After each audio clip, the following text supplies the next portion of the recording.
सण असला की त्या दिवशी कशी वेगळीच उत्सुकता असते ना, तशीच माझ्यातही असते. कुठलाही सण असो किंवा काही कार्यक्रम असो, काही स्पेशल असलं की मी एवढी एक्साइटेड असते ना, खूपच जास्त.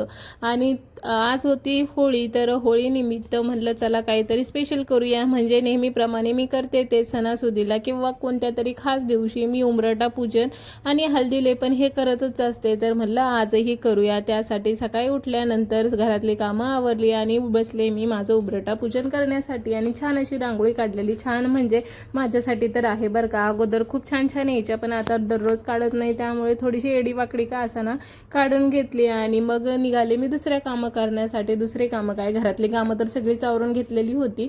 आता म्हटलं रात्रीच्या स्वयंपाकासाठी म्हणजे संध्याकाळचा स्वयंपाक नैवेद्य वगैरे बनवायचा होता, तर त्याची तयारी करूया ह्यासाठी मी किचनमध्ये गेलेले.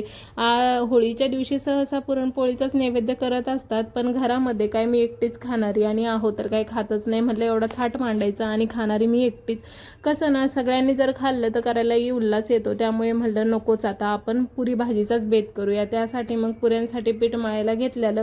पुऱ्या टम्म फुगण्याची एक ट्रिक सांगते तुम्हाला, आणि ते दीर्घकाळ टम्म फुगलेल्या असतात.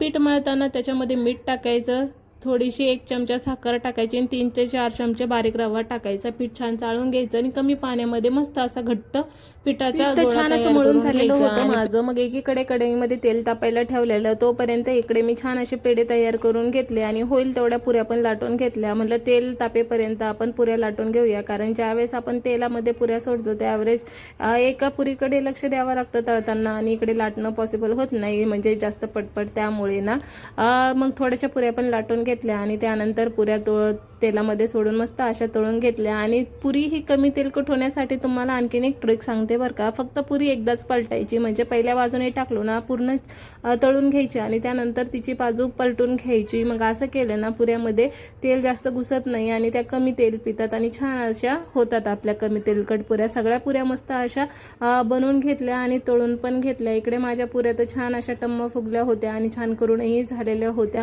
पुऱ्या करून झाल्या आणि त्याचबरोबर लगेचच मी कांदा भजी पण करून घेतलेले. त्याची रेसिपी काय तुमच्यासोबत शेअर केली नाही, कारण कितीतरी वेळा मी चॅनलवरती शेअर केलेली आहे. तुम्हाला पाहिजे असेल तर शॉर्ट व्हिडिओमध्ये आहे, तुम्ही जाऊन चेक करू शकतात. आणि सोबतच पापड पण तळलेली. आता दोघंच असतो खाण्यासाठी, त्याच्यामुळे क्वांटिटी पण कमी कमी आहे. आणि इकडे जिरा राईस पण करून घेतलेला. तेवढ्यामध्ये आलेले माझ्याकडे कोथिंबीर नव्हती आणि बटाटे पण संपलेले होते. मला आज पुरीसोबत ना वाटाणे बटाट्याची भाजी बनवायची होती. त्यासाठी मी सकाळीच वाटाणे आणि हरभरे भिजत ठेवलेले होते. तर मग आहोंनी भाजीपाला आणला. म्हटलं चला ते वरती ठेवायला नको, कारण अगोदरच एवढे सगळे आयटम बनवलेले आहेत आणि हा भाजीपाल्याचा पसारा आणखीन किचनवरती ठेवला की तो तसाच आणखीन पसारा दिसेल. त्यामुळे लगेचच जिथल्या तिथं ठेवून दिलेल्या भाज्याच्या ट्रॉलीमध्ये सगळ्या भाज्या व्यवस्थित लावून दिल्या आणि थोडासा कचरा पडला होता तो पण लगेच झाडून घेतला. तुम्हाला दिसत असेल एवढा सगळा स्वयंपाक केलाय तरी किचन कट्टा क्लीन आहे, कारण जिथल्या तिथं वस्तू ठेवण्याची सवय असल्यामुळे ना त्या माझा किचन वाटा स्वयंपाक करताना गडबडलेला अजिबात दिसत नाही. त्यानंतर मग आहोने आणलेले होते बटाटे, छान असे कट करून घेतले आणि इकडे वाटाणे आणि हरभरे भिजत ठेवलेले होते सकाळी, ते कुकरमध्ये लावून दिले, कारण भाजीमध्ये शिजायला वेळ लागेल. त्यामुळे मला वेगळं शिजून घेऊया. मग शिजून झालं आणि इकडे भाजीची तयारी पण झालेली. बटाटे मी काय कुकरमध्ये टाकले नव्हते शिजायला, कारण मला तसे आवडत नाही. ते कट करूनच मी भाजीमध्ये टाकणार होते. सगळा स्वयंपाक झाला, नैवेद्य करून झालेले होते. मग ताट तयार करायला घेतलेलं, नैवेद्याचं ताट पण तयार केलेलं. आणि इथे मी तुम्हाला दिसत असेल मोहरी, मीठ कशासाठी घेतलं आहे तर मला खियांची नजर काढायची होती, त्यासाठी घेतलेलं. असं म्हणतात होलिका दहनाच्या वेळी आपल्या बाळाची आईने नजर उतरावी आणि ते नजर उतरल्यानंतर ना होलिकामध्ये त्याचं दहन करावं. म्हणजे असं केल्याने बाळावरती असलेल्या वाईट नजरेचा प्रभाव हा दूर होतो.